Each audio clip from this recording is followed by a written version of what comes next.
Hi everyone, কেমন আছো তোমরা? বলেইছিলাম বিয়েবাড়ির ব্লগ আসবে, একটু লেট হয়ে গেল শরীরটা ঠিক না থাকায়। তো এই যে দেখো ব্লগটা এখান থেকে শুরু করেছি। এই আমাদের ব্রাইডাল গ্রুম, দিনটি ছিল 27শে নভেম্বর।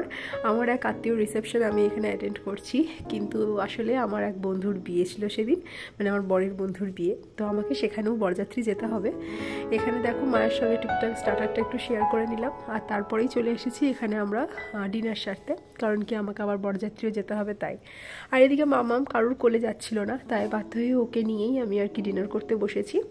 আমাদের পাতে স্টার্টারের আয়োজন পড়তে শুরু করে গেছে। আর এখানে দেখো মাম্মাম কারুর কাছে যায়নি, ওকে নিয়েই আমি পুরো ডিনারটাই করেছি। আর শেষ পাতে ছিল আইসক্রিম, তো যেটা আমার ভীষণ প্রিয়, কিন্তু মাম্মামও আর কি ওটাই নেবে।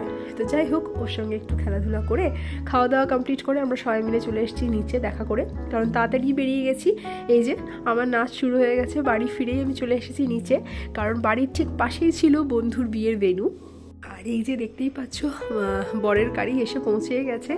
ভীষণ মজা আর কি, বন্ধুদের আনন্দ উল্লাস চলছে এখানে, নাচানাচি শুরু হয়ে গেছে। আবার কিছু বন্ধুর গ্রুপ ওখানে বাজি ফাটাচ্ছে, যেখানে আমার বড় আর কি ইনক্লুড ছিল।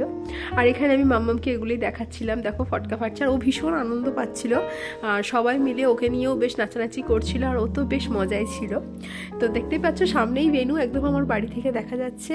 আর এখানে এত আনন্দ হচ্ছিল, তাই মাম্মামকে এখন আমি শাশুড়ি মায়ের কাছে দিয়ে দিয়েছি, কারণ অনেকটাই রাত হয়ে গিয়েছিল, প্রায় রাত্রি 10টার মতন। তো আর বাইরে একটু একটু শীত হয়েছে, তাই মাম্মামকে বাড়িতে রেখে আমি চলে গেছি ভেন্যুতে। আর এখানে দেখো এখনও বন্ধুদের আনন্দ উল্লাস চলেই যাচ্ছে।